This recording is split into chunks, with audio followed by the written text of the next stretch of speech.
Assalamualaikum warahmatullahi wabarakatuh.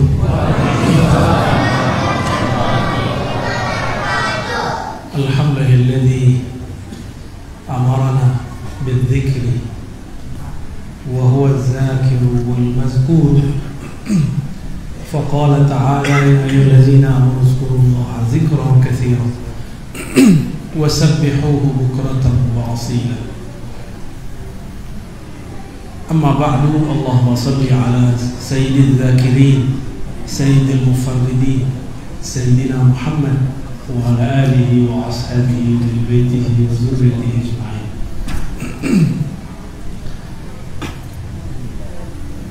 Aman Pak? Bismillah ya. Kita sama-sama baca. Bismillahirrahmanirrahim. La yadurru ma'asmihi syai'un fil ardi wa la fis samaa'i was-sami'ul 'alim. Dimaknai dengan nama Allah.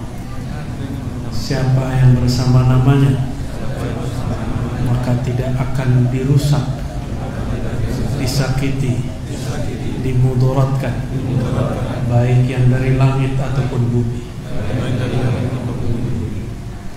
A'udzu bikalimatillahi tammat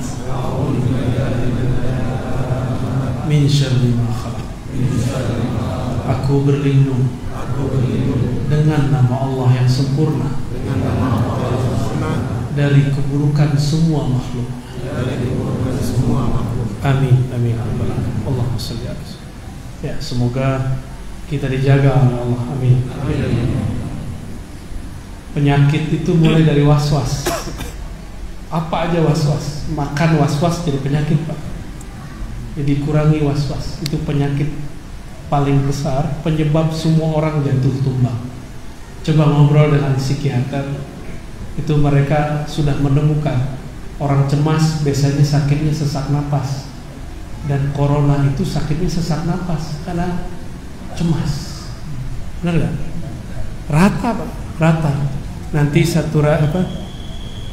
saturasi oksigennya turun. Ada yang bisa naik, ada enggak? Bismillah. Orang kalau cemas nafasnya sesak, gitu ya. Orang jatuh cinta sama tuh ya, takut cinta ditolak. Orang benci sama, orang ketakutan sama. Sekali Bapak cemas masuk sekian penyakit. Jadi berhenti dari cemas, kurangi nonton berita-berita yang tidak bermanfaat. Negara paling maju di Jazirah Arab, Uni Emirat Arab, itu tidak memberitakan COVID sebagaimana kita memberitakan di Indonesia. Maka negaranya waras sedikit lah ya. Kita nggak tahu nih, karena nggak bisa kemana-mana kecuali vaksin, terpaksa vaksin Pak. Disuntik, saya kan paling nggak suka disuntik Pak. Ya apa boleh buat, emang sudah dipaksa. Kita vaksin, banyak juga yang ramai, Ustadz kok vaksin? Ustadz bagian konspirasi. Emang kamu bukan bagian dari konspirasi. Semua kita dikonspirasiin. Cuma cukuplah konspirasi Allah Subhanahu wa ta'ala. Allah sebaik-baik yang membuat konspirasi. Kajian kita insya Allah di waktu yang sangat singkat ini membahas tentang salah satu yang membuat wali bertahan jadi wali. Bukan wali nikah ya. Seorang yang soleh diangkat derajatnya menjadi mufarridi. Apa arti mufarridi? Orang yang duluan maju ke hadirat Allah, diangkat dekat kepada Allah di saat yang lain masih belum sampai kepada Allah. Nabi suatu kali mengatakan sabaqal mufarridun, telah dahulu orang mufarrid. Siapakah itu wahai Rasulullah? Az-zakirunallaha katsiran wa zakirat. Orang yang banyak zikir, baik laki-laki atau perempuan. Zikir secara harfiah, secara bahasa itu artinya menyebut. Tapi yang tinggi zikir itu artinya mengingat. Bisakah mengingat sesuatu yang tidak pernah kita kenal? Bisa nggak? Ini Pak Peri ini orang pasar kan? Sebanyak itu orang belanja, kalau nggak kenal bisa ingat nggak? Nggak bisa ingat. Itu makhluk Pak, gimana kali? Maka syarat supaya zikir itu nikmat, kenallah yang dizikirkan. Kenali siapa yang kita sebut. Kalau kita kenal siapa yang disebut, maka zikir yang dianggap banyak terasa sedikit. Maka ada satu bab namanya ma'rifatul mazkur, mengenal yang dizikirkan. Allah berfirman dalam surah Al-Baqarah, fazkuruni azkurkum. Terjemahan harfiahnya apa? Sebut aku, ingat aku sebut engkau, aku ingat engkau. Itu terjemahan. Mau makna yang jauh, fazkuruni, kenang-kenanglah sifatku, namaku, kebaikan-kebaikan. Itu maknanya Pak. Kenalilah perbuatanku, kenalilah jasa-jasaku, kenalilah kebaikan-kebaikanku, engkau akan aku kenang kembali. Bisa dipahami? Surah Al-Baqarah itu ya, fazkuruni azkurkum. Ingatlah aku, zikirlah kepadaku, aku akan berzikir kepadamu. Jadi kita ini bisa jadi objek zikir. Tapi apakah pantas kita disebut di sisi Allah? Enggak. Fazkuruni biuluhiyyati, itu maknanya. Ingatlah aku, kenallah keesaanku. Ini kajian kita subuh tadi. Kul huwallahu ahad. Nyambung Pak kalau yang ngikutin dari pagi tadi. Kenalilah bahwa akulah yang esa, yang tunggal semata-mata. Walaupun kata orang corona ini diciptakan oleh ilmuwan, disebarkan oleh globalis, konspirator, tapi kalau Allah nggak izin jadi nggak? Jadi nggak? Maka bagi saya nggak masalah-masalah amat mau globalis kayak globokis kayak, atau globokis Pak, goblokis. Mau dia apa tersebut? Ada lagi istilah-istilah Inggris itu ya. Terserah mereka mau ngapain. Allah kita sebelum konspirasinya ada, setelah konspirasinya ada kan tetap Allah. Sebelum pandemi ada, setelah pandemi ada, bahkan pandemi nggak ada, Rabbuna Allah. Rabb kita yang kita sembah, tempat kita menggantungkan harapan pun cuma Allah. Vaksin itu sandiwara aja Pak, sandiwara kita. Emang kita gantung sama vaksin? Nih coba lihat Uzair, Ashabul Kahfi. Itu Uzair 100 tahun ketiduran, gak makan, gak minum, hidup. Ashabul Kahfi 309 tahun, hidup. Bapak dengar gak riwayat Ashabul Kahfi mati? Gak ada kan? Di Quran gak ada, di hadis gak ada. Ternyata ketemu di satu riwayat bahwa Ashabul Kahfi nanti Allah bangun kembali. Berarti dia tidur lagi Pak, bukan mati. Saat Ya'juj Ma'juj keluar, Allah bangkitkan kembali Ashabul Kahfi. Berarti umurnya udah berapa tahun? Saya nggak ngerti juga tuh Pak. Bisa. Sebelum beliau sudah ada Nabi Khidir, sampai sekarang masih hidup Pak. Masih hidup. Ulama-ulama ahlullah itu sering bertemu. Kalau ada orang bilang nggak ada Nabi Khidir, berarti dia lagi ngasih tahu makomnya dia. Makom dia nggak pernah bertemu Nabi Khidir, gampang tuh ya. Kalau antum nggak ketemu, ada orang ketemu, terus yang benar yang mana? Belum pernah ke Jakarta, ada orang udah ke Jakarta, yang benar cerita Jakarta siapa? Orang yang pernah ke Jakarta dong.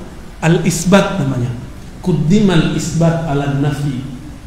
Kalau bertengkar nih antara yang nolak dan menerima, kita dulu kan yang menerima. Kan yang menerima lebih tahu daripada yang menolak. Jadi fazkuruni azkurkum. Kalau terjemahan kami, fa'rifuni a'rifukum. Kenalilah aku akan kenali engkau. Kalau kita sudah dikenal oleh seseorang, disebut-sebut nggak namanya? Dilihat-lihat nggak wajahnya? Ya, dicari-cari nggak di sosial media, di Facebook, dicari-cari siapanya orang, dicari di YouTube kalau ada di YouTube, kalau nggak ada cukup kemudian kita tanya kepada orang yang tahu. Wah, ini buku aneh nih, nggak sopan tuh. Ambil. Begini nih. Sohih. Nyampe nggak? Kedengeran jelas nggak? Jelas ya. Lain kali beli yang bagus sekalian. Kalau sini biar tempel-tempelnya banyak. Mau 100 juga nggak apa-apa, kayak semut, kayak jamur. Nggak, kita nggak ngelarang teman-teman, silakan ambil kajian saya, ambil. Tapi kalau ngambil dari video orang, cantumkan riwayatnya, seperti nyantumin hadis, riwayat BPIR, gitu. Ada logonya ya. Kalau ngambil dari Irma An-Nur ya, tampilkan. Jangan nggak ditampilkan, itu namanya mudallis.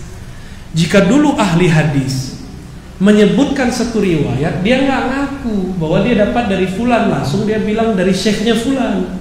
Itu namanya mudallis. Gengsi nyebut nama fulan, kurang keren, maunya dia disebut sendiri, namanya mudallis. Pembohong tapi halus. Tapi bohong ini nggak dosa-dosa amat, cuma kurang ajar Pak. Ya, nggak sopan gitu. Ya, yang sopan hargailah orang capek-capek ngambil ya. Kita izinkan, nggak apa-apa. Makanya saya nggak bilang hanya cuma BPR, nggak ya, siapa aja boleh. Tapi yang enak juga dong, bikin saya nyaman juga ya. Bikin antum sama ustadz siapa aja, ya jangan sama kita aja. Bikin mereka juga nyaman untuk berbicara. Masa digantung di sini 100 Pak.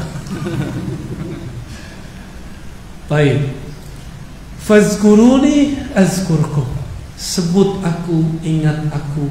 Ujungnya, puncaknya Pak, kenalilah aku. Kalau sudah kenal baru bisa mengingat. Kalau bisa mengingat baru bisa menyebut. Benar? Nah, mau nggak kenal Allah? Maka belajarlah mulai dari bab akliyat, mengenal sifat 20. Nakliyat mulai dari kul huwallahu ahad. Kemudian zauqiyat dirasakan ke dalam diri. Diingat-ingat jasa Allah Subhanahu wa taala.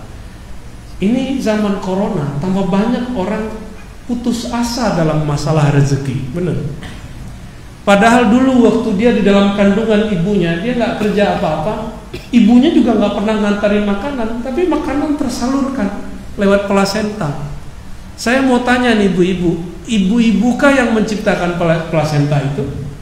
Hari-hari, ya. Hari-hari itu ibu-ibu yang buat. Jadi ibu kalau makan itu gimana? Nyopin anak, deh makannya gitu. Enggak kan? Masukin dulu ke mulut begitu nggak? Enggak. Siapa yang ngatur? Itu alam bawah sadarnya seorang ibu. Masuk Pak. Nah kita ini produk itu. Dulu minum air ketuban ya. Lupa ya, berenang-berenang di perut ibunya itu. Lahir langsung kerja nggak? Langsung bisa jalan nggak kayak kambing? Tadi kita makan kambing di rumah Bapak Erik. Biar antum iri. Kambing baru lahir langsung berdiri Pak. Nggak pernah ngeliat kambing nih, sok kota ya. Kambing kalau baru lahir langsung berdiri Pak, langsung berdiri. Bisa nyari minum, bisa dia. Tapi yang pertama dia cari tetap susu ibunya. Kenapa? Karena kambing pun tahu secara insting dia belum cocok makan rumput. Cocoknya minum air susu ibunya.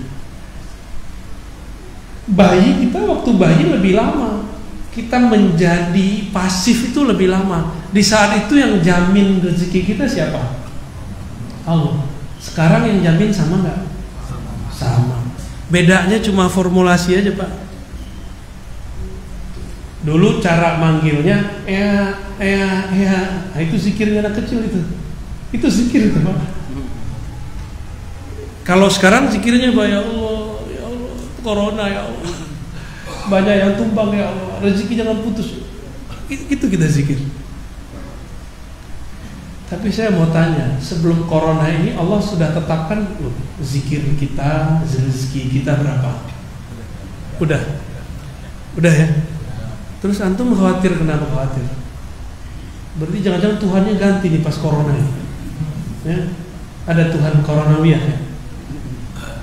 Enggak, Tuhan kita sama. Allah itu uji kamu tanpa virus, ingat aku. Enggak, kamu sibuk mencari selainku. Dikasih virus, dikasih bencana, masih ingat Allah nggak? Enggak juga. Nanti nggak tahu deh apalagi yang dikasih ya. Nah, di saat kita dikasih bencana, ada berita-berita yang memalingkan pikiran kita dari Allah, benar nggak? Maka saran saya, mau hidup sehat nggak? Sehat pikiran. Kurangi nonton berita corona, ya. Mau sehat. Alhamdulillah, saya jarang Pak nonton. Kalau nggak lewat di sosial media kita nggak baca. Itu pun kita nggak tertarik baca. Biarin begitu.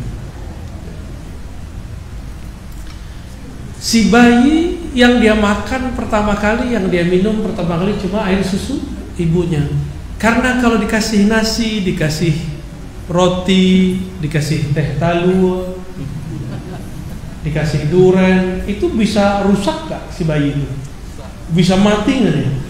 Nah, maka zikir itu ada zikir yang umum, ada zikir yang khusus untuk nutrisi badan. Zikir ini saya ngomong lebih serius Pak, hati-hati. Zikir itu ada takarannya, ada kurikulumnya. Kalau tidak, sama kayak orang minum obat bisa keracunan. Kalau obat keracunan tubuh rusak. Kalau orang zikir tidak tahu tekniknya, zikir itu bukan dengan fikir, zikir itu dengan kolbu, bukan dengan akal, tapi dengan kolbu. Kalau orang zikir dengan akalnya, dia akan mengakali makna zikir yang terjadi nanti. Gini Pak, ya, apa tuh? Kalau kata orang Jawa, sableng. Gendeng gitu. Emang gitu bacanya? Salah ya? Majnun. Ya, gilo. Miriam.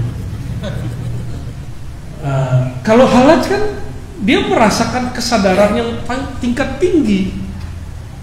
Di saat dia mabuk ma'rifatullah, dia berkalam sesuatu. Kalau ini enggak, belum mabuk udah begila dulu. Kenapa? Karena zikir tidak sesuai dengan dosis-dosis jiwanya, kolbunya. Jadi dalam bab ini wajib nggak punya guru. Di akhir zaman ini nanti nggak ada yang kita pelit-pelit Pak. Nanti kita kasih semua. Dulu itu Bapak kalau belajar zikir harus datang ke surau-surau, datang ke majelis-majelis khusus. Kalau nggak datang nggak dikasih. Cuma karena di Pekanbaru masih ada guru-guru zikir, saya tidak boleh bagi secara umum.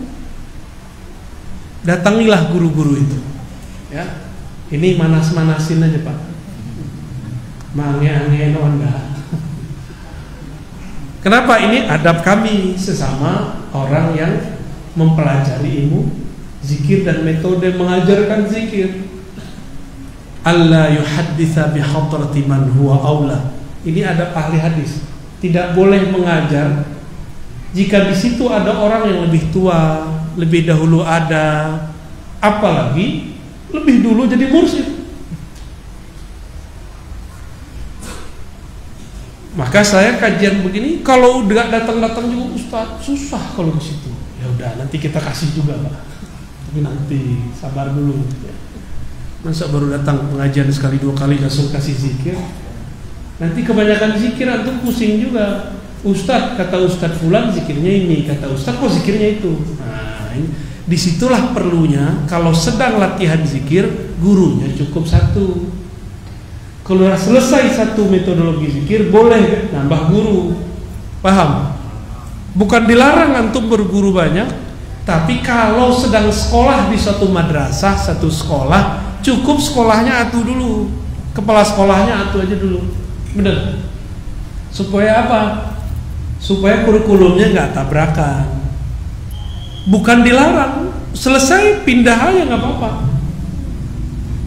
Itu maksud para masyayikh, jangan banyak-banyak guru dulu kalau belajar zikir. Jadi kenapa nih, mohon maaf, ini para jamaah ini saya lihat ada gurunya 5, ada gurunya 7, ada gurunya minus. Ya, jadi bingung. Kemarin ustadz ini ngajar zikir ini, ustadz fulan datang dari Jawa, zikirnya ini. Ustadz fulan datang dari Jakarta, lain lagi. Datang dari Padang, lain lagi. Datang dari Medan, lain lagi. Kan bingung kan? Yang tahu murid ini seharusnya zikirnya apa, itu sama dengan dokter. Dokter tuh tanya dulu, diagnosa dulu. Oh, kalau begitu kamu zikirnya apa, obatnya ini. Biasanya dokter nanya nggak, pernah minum obat apa aja gitu nggak, alergi apa aja, benar nggak? Sama Pak, seorang tabib kolbu, dia dengan kolbunya bisa nanya. Kalau nggak nanya pakai lisannya. Udah pernah belajar torikot apa gitu, paling pura-pura nanya begitu, padahal dia tahu. Karena kolbu itu bisa mencium aroma kolbu. Seperti bapaknya pakai parfum, yang ahli parfum langsung ngerti gak? Out gitu ya. Ini parfumnya parfum yang mahal, yang harga 5.000, 20.000, 200.000, 2 juta, itu beda Pak. Hidungnya kan karena beda. Maaf Pak ya.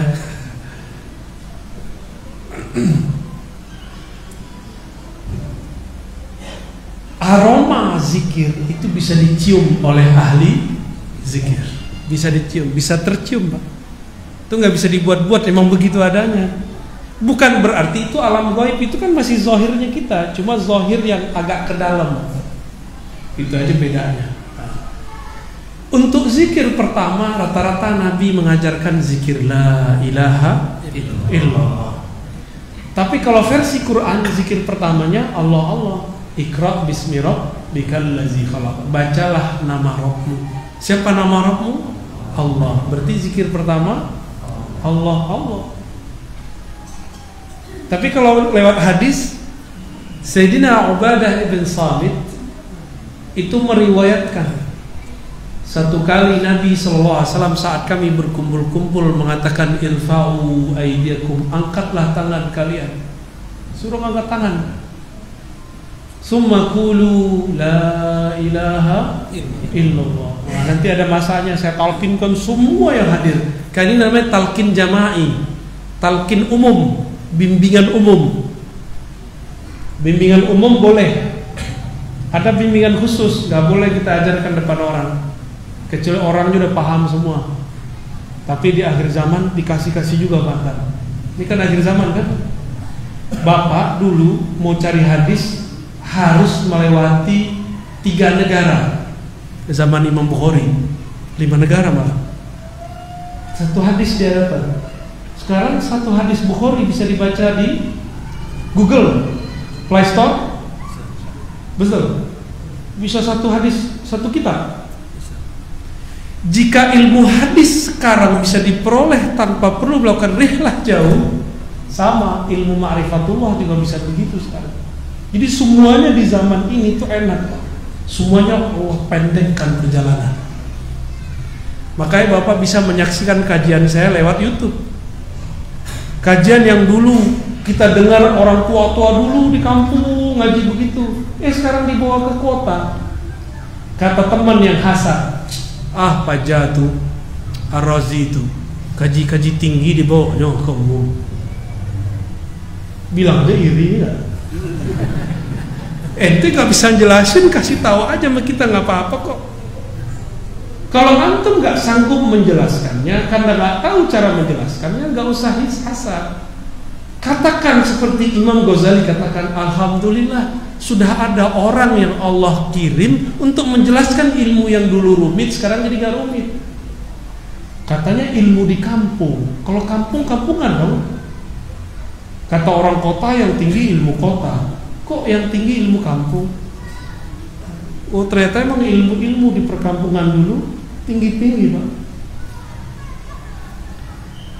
Maka kitab-kitab dulu yang dikaji di majelis-majelis besar, namanya kitab At-Tufa Al-Mursalah. Bisa diulang nggak Pak nama kitabnya? At-Tufa. Ya. Apa artinya itu? Apa aja? Itu sekarang dikaji di mana-mana Pak. Kenapa saya berani kaji itu? Orientalis saja baca kitab itu. Lalu mereka menafsirkan sendiri. Di kampus-kampus profesor doktor mengkaji itu, tapi mereka berbicara persepsi mereka. Bahkan di kampung-kampung orang yang tidak punya mursyid yang usul kepada Allah, kemudian menyelewengkan kitab itu. Terus kita harus diam.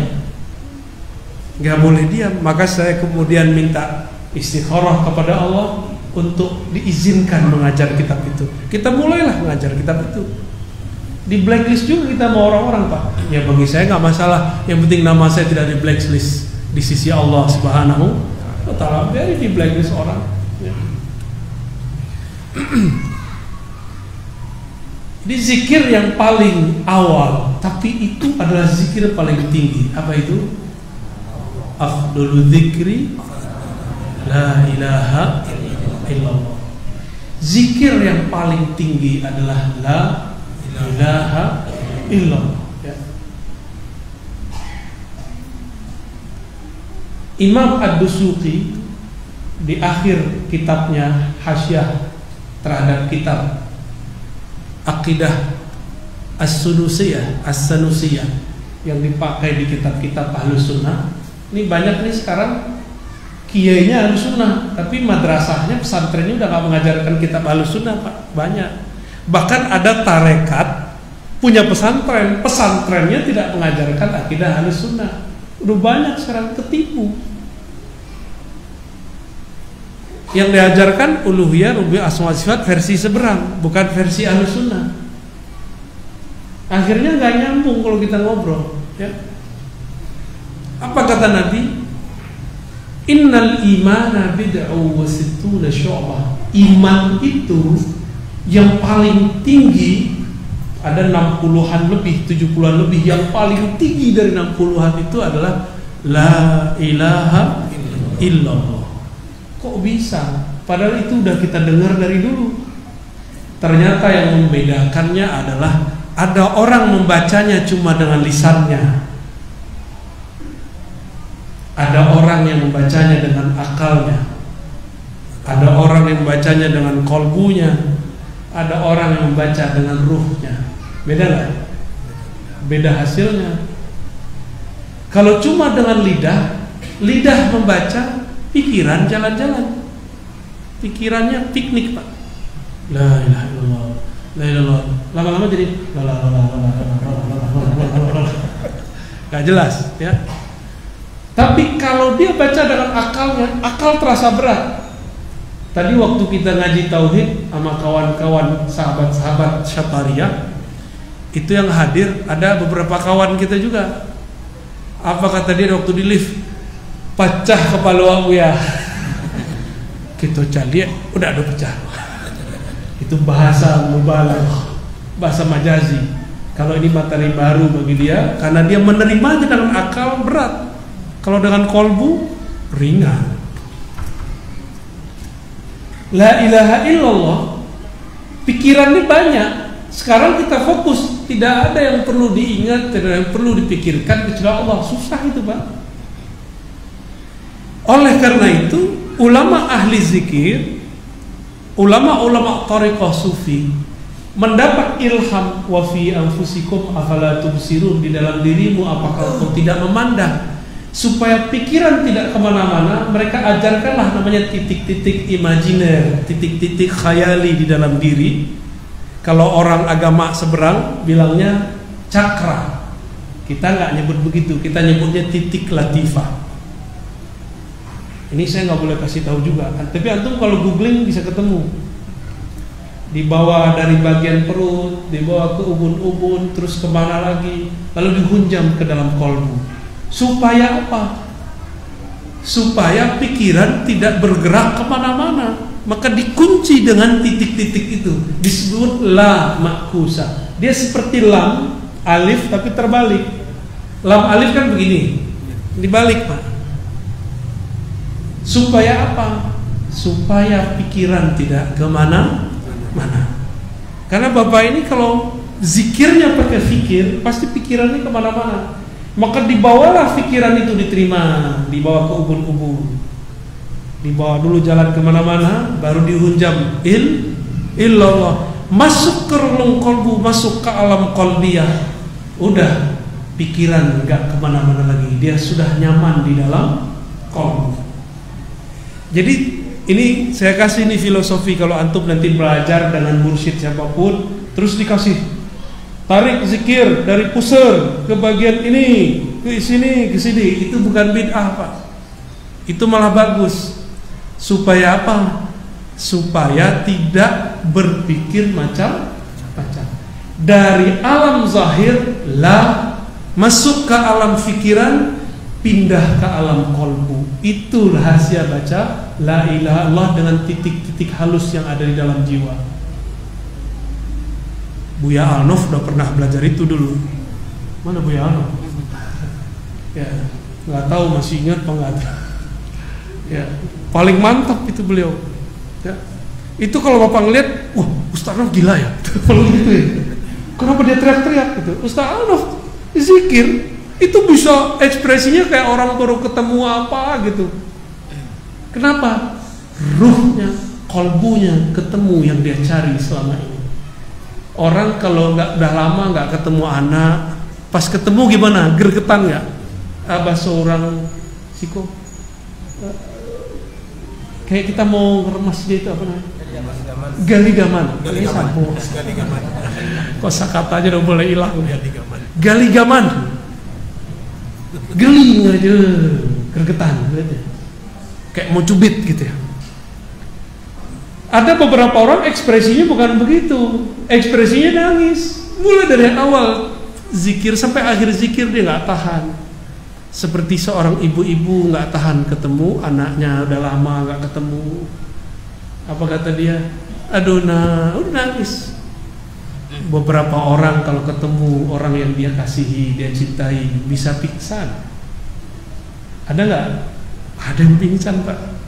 Itu kalau dalam ilmu zikir disebut fana, karam. Ya. Mau ketemu, pas ketemu pingsan, kan lucu. Ya, kok bisa pingsan? Karena jiwanya tidak sanggup menahan luapan rindunya. Nah, kalau bisa ditumpahkan lewat air mata, nangis dia. Ditumpahkan lewat tangan kemudian gemes itu. Ditumpahkan lewat suara, keluarlah teriakan zikir yang keras. Kenapa orang berzikir keras? Karena itu ekspresi mengalirkan, menghabiskan, menyalurkan kerinduan. Kalau Bapak nonton bola mau masuk Pak, tapi mulutnya ditutup. Gitu kan? Benar kan? Sama, Bapak pergi ke surau-surau tarekat, gurunya bilang gak boleh bersuara, tapi nggak diajarin tekniknya. Seharusnya badannya dilemeskan, dilembutkan. Ini muridnya tutup mulut, gak boleh bersuara. Akhirnya muridnya kalau sedikit dikira kesurupan, padahal dia sedang menahan hasrat kerinduannya kepada Allah Subhanahu wa ta'ala. Yang nggak ngerti, wah itu perlu diruqyah tuh. Yang ngomong perlu diruqyah ya. Kita ruqyah sini deh. Sok-sok ngerti. Orang zikir begini nggak perlu diruqyah. Kalaupun ruqyahnya bukan ruqyah baca-baca begitu. Dia ruqyah juga ruqyah tazkiyatun nafs. Jadi paham kenapa ada orang di surau-surau tertentu, di majelis-majelis zikir begitu badan gitu ya. Saudara-saudara, tolong jangan suuzon ya. Kalau dibuka Pak, dia menjadi zikir keras Allah gitu, Allah. Apakah sahabat belum gitu? Ada Pak, coba aja dilihat, ada riwayatnya, ada hadisnya. Hadis Imam Ahmad, hadis Tabarani, Abu Nu'aim, Dailan, Imam Suyuti kumpulkan itu. Uzkurullah, sebutlah Allah, hatta yaqulul munafiqun, sampai orang munafik menuduhmu muraun, kamu ria, kamu gila, majnun, ya kan? Maka siap-siap wahai pencinta zikir, antum akan dituduh gila. Marhaban ayyuhal majnun. Abdurrahman Al-Jami, seorang imam waliullah, karena ahli zikir yang sudah cinta kepada Allah, kasmaran bertuhan, itu disebut gila. Dia tulislah kitab Al-Laila wal Majnun. Wal Majnun itu sufi salik yang sedang kasmaran jatuh cinta kepada Allah. Udah punya belum bukunya? Belum. Nah, kalau mau paham maksud saya, baca buku itu ya. Udah ada terjemahannya belum? Belum ya? Ya salah ya, belum ada ya. Itulah enaknya kalau bisa baca bahasa Arab ya, biar stres gitu kalau itu.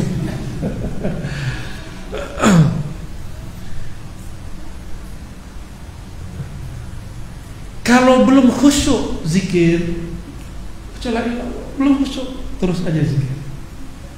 Siapa tahu satu saat ketika antum lupa ingin mencari rasa zikir, Allah tarik dari zikir lisan langsung Pak ke zikir kolbu. Bisa begitu. Jadi ada jalan pintas dari lisan, pilih mau ke akal atau langsung ke kolbu. Kalau orang ahli ma'rifat, dia langsung terus lagi ke ruf. Nah, nggak usah tinggi-tinggi dulu lah, sampai ke kolbu dulu lah, ya. Sampai ke kolbu udah selamat. Karena yang disebut mukmin disebut nama Allah, wajilat qulubuhum. Sebut Allah, coba sebut Allah. Bergetar gak? Ada yang bergetar, tapi banyak yang tidak bergetar. Dulu saya sedang seorang perempuan sama kawan, saya disebut namanya, nggak ngerti namanya, saya nggak ngerti, saya itu cuma tahu wajahnya. Terus dia buka lembaran, dulu kan belum ada handphone ya, itu ada pakai apa dulu tuh namanya, buku-buku album foto. Dibuka-buka lah. Belum, masih pakai apa namanya? Apa tuh yang dicuci-cuci itu, cuci foto gitu, apa? Film, film. Jadi dia bukalah kameranya. Kamu kenal kayak gini? Saya lihat, ini cantik loh. Kita lihat, jantung saya berdebar Pak. Ini orang yang saya suka ini. Padahal belum tahu. Ada orang begitu. Ada orang-orang ahli zikir tapi nggak menyebut nama, dia cuma ingat yang disebut. Di saat orang lain menyebut nama si perempuan itu nggak bergetar. Kenapa? Dia cuma tahu tapi dia tidak ada sentuhan kolbu. Kalau sama kekasih duniawi bisa disebut namanya, bergetar kolbu. Bagaimana dengan kekasih sejati pencipta alam semesta? Kira-kira gimana Pak? Ya, kita ini nggak kuat kalau melihat cahaya Allah, nggak kuat. Maka Allah kemudian kasihlah satir, hijab, penghalang. Apa penghalangnya? Alam semesta, diri kita, namanya, sifatnya. Kita nggak bisa langsung melihat zatnya. Maka zikir kita yang biasa-biasa aja dulu, minimal sampai ke zikir qalb. Ya. Kata Imam Athaillah As-Sakandari sebagai penutup, ya, la tatrukidz dzikra li'adami hudurika.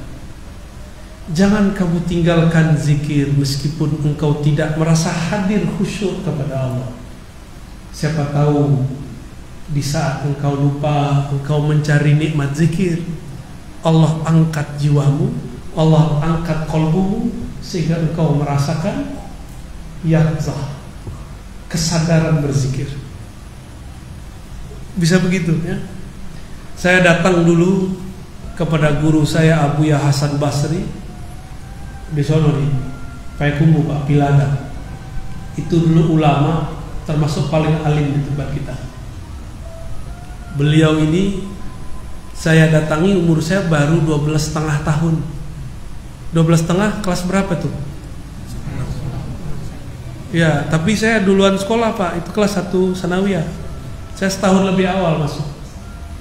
Jadi kelas 1 sanawiyah ujung tahun saya dibawa oleh ayahanda saya masuk ke majelis Abuya Syekh Hasan Basri, ulama ahli zikir, murid dari Syekh Jamil Jauh, murid dari Syekh Zakaria Labaisati Malalo. Jauh ya. Ya. Udah wafat Pak. Tapi ngeliat jenggot Bapak, wajah Bapak saya ingat beliau.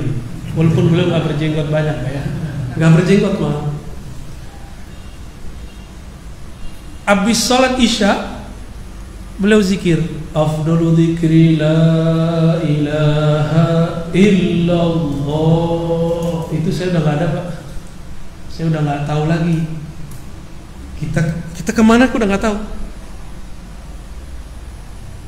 Tahu-tahu pas sadar orang udah selesai sholat sunnah. Berarti dari awal la ilaha illallah, doa, sholat sunat. Saya sadarnya waktu nikmatnya waktu itu sampai sekarang nggak bisa lupa. Belum tahu namanya, tapi sekali disebut dia langsung kita nggak kuat, fana. Ekstase bahasa orang kampus. Kalau ada dulu orang ketemu artis, ini kan anak-anak muda dulu ada demam Korea. Pas ketemu artis pingsan, mirip-mirip begitu tuh.